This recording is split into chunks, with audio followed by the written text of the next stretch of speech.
Hello everybody, Jose Rodriguez here. It's been a good week for me so far. I hope everyone else is having a great week as well. Just yesterday, somebody posted a problem that we're having, and I believe it has to do with the refilling process.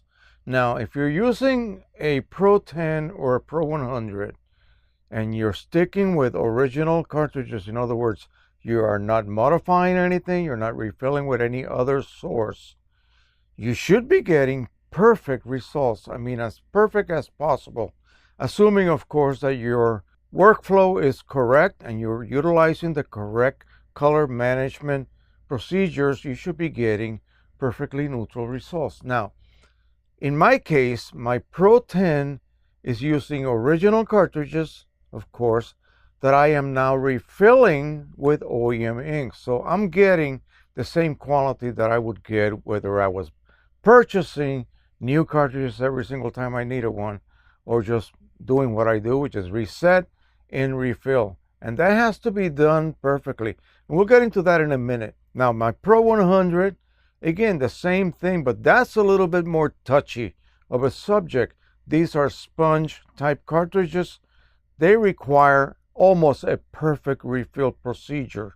And if you want to learn more about those, I have a CLI-42 playlist available that you can look into and search for videos that pertain to questions that you may have. And if you want to binge watch, you can go ahead and do that, and you will learn everything you need to learn about modification, flushing, and refilling processes for these types of cartridges. But this is about the Pro 10.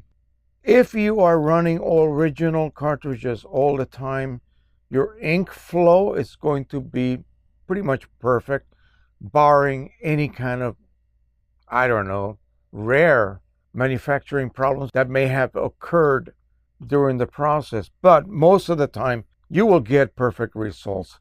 Now, here is a Pro 10 cartridge that I have been using. Basically, all you have to do once it reaches empty, and these, unlike these for the Pro 100, you can run them till empty. Now, if you are buying cartridges that come already empty from eBay or whatever, some sellers might be offering these, very likely they're not going to have this attached. And so this port is going to be crusty dried, believe me. And the internal bag will be expanded. That internal bag needs to be collapsed so that it will accept ink. Otherwise, you can drip ink, but the air inside that bag cannot escape, and you will have to go through this very tedious process, squeezing. All the foam is going to come out. You're going to then add a few more drops of ink, and eventually you will get it filled so that it weighs about 32 grams. If you're doing your own, you don't have to go through that. You don't have to go through that hell, if you will.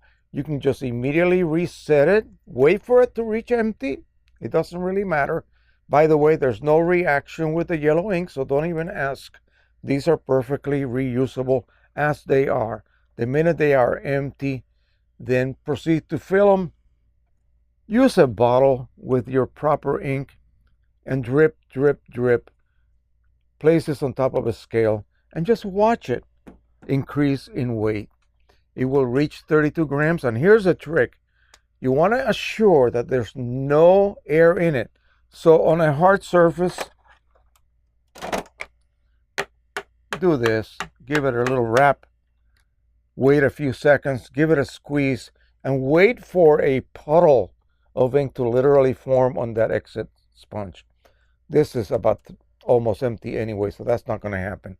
But drip, drip, drip. When it reaches about 32 grams of weight,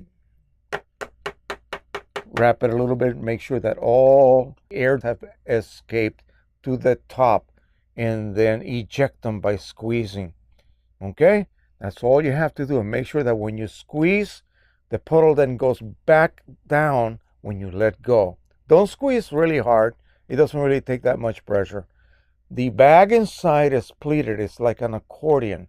And there is a diaphragm, a spring, if you will, that applies a certain amount of positive pressure against that bag at all times. Internally, there's something magical. It's a little paddle. and the little paddle will move as the printhead moves and will keep that ink agitated and suspended. If you let your printer sit for a month, which you shouldn't do, it's going to run an agitation process. It's going to start just agitating that printhead back and forth. You're going to think it's doing a cleaning cycle, and no, it's just trying to cover your you-know-what because you let it sit for a month. So that ink internally has to be resuspended, and thank goodness for those little paddles that are built in. Now, what happens if you are refilling? Let me plug this back up so that I don't dry it up. What if you're refilling and you went from OEM and now you have your set of newly refilled cartridges, OEM of course, and you're getting odd colors, you're getting banding, this and that? Well, it could be just about anything. Remember what I said about photo magenta and regular magenta and photo cyan and regular cyan? You better not have mixed them by accident. And the same thing goes with the two grays for the Pro 100, of course. There's only one gray on the Pro 10, so no worries there. But make sure you don't put black where gray should be and gray where black should be. You will have all kinds of odd results. Now, this particular case had some original banding that began to kind of show up after it began to reproduce the image correctly. Some banding began to form, and then the color balance shifted. And so the person, and we're going to be working with this person possibly this weekend, which, by the way, we will have Precisioncolors owner Michael Lee with us. And again, he has already spoken with this individual, and we're going to try to address this problem if by chance it's still not solved by that time, which will be this Sunday.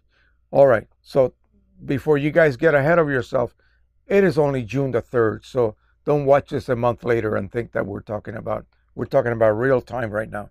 So what happens? You will get a color shift, okay? If the nozzles that are maybe blocked by air, not blocked, but you know what I mean, receiving air rather than ink, they're not going to be able to print.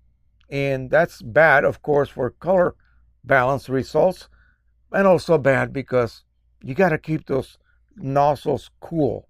And ink is the only thing that keeps it cool, not air.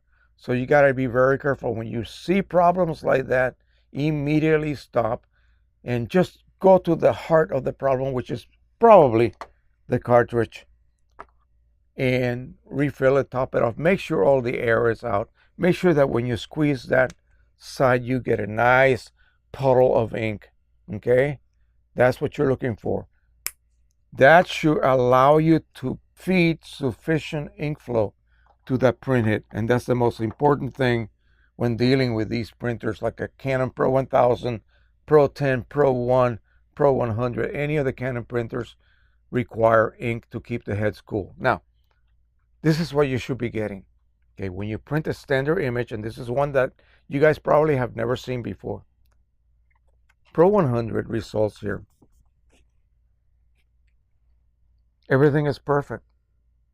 This is strictly printing with the driver. Okay?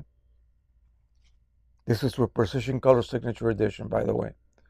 So it is acting as if it was OEM ink, but it has some extra qualities that I'm going to discuss in the next video.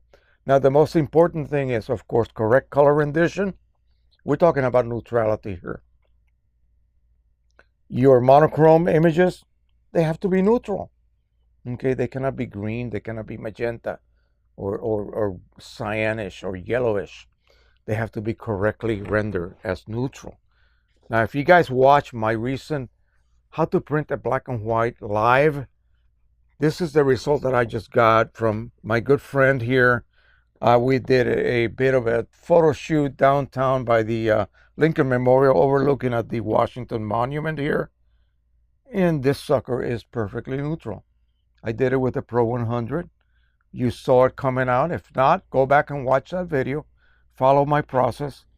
And again, this is what you should be getting when you have perfectly flowing cartridges, whether you refill them or whether you bought them new. Okay, it could happen. It could happen that your OEM cartridges, maybe you did not remove that little tape tab and you're blocking the flow of air through that vent that needs to be open in order for ink to be able to flow out and air to be able to come in and replace the space that the ink left out as it was being used. So there you go. That is it. If you get, with OEM, you're getting perfect results, and you switch over to Precisioncolors, which again is almost a perfect match, and you're getting odd results, it's more than likely you're refilling. To be blunt about it, that's where the problem's coming from. Because if you go back and reinstall your original OEM cartridges, likely you will have perfect results again, because those are flowing perfectly well, and your refill ones may not be. So this is all about ink flow, not about ink quality. The quality is there, and it is proven to be there. All right, so make sure that you check your cartridges, especially those of you who choose to refill like many of us do. All right, thank you so much. Don't forget to subscribe, share, and like. And as always, happy printing, everybody. Bye-bye.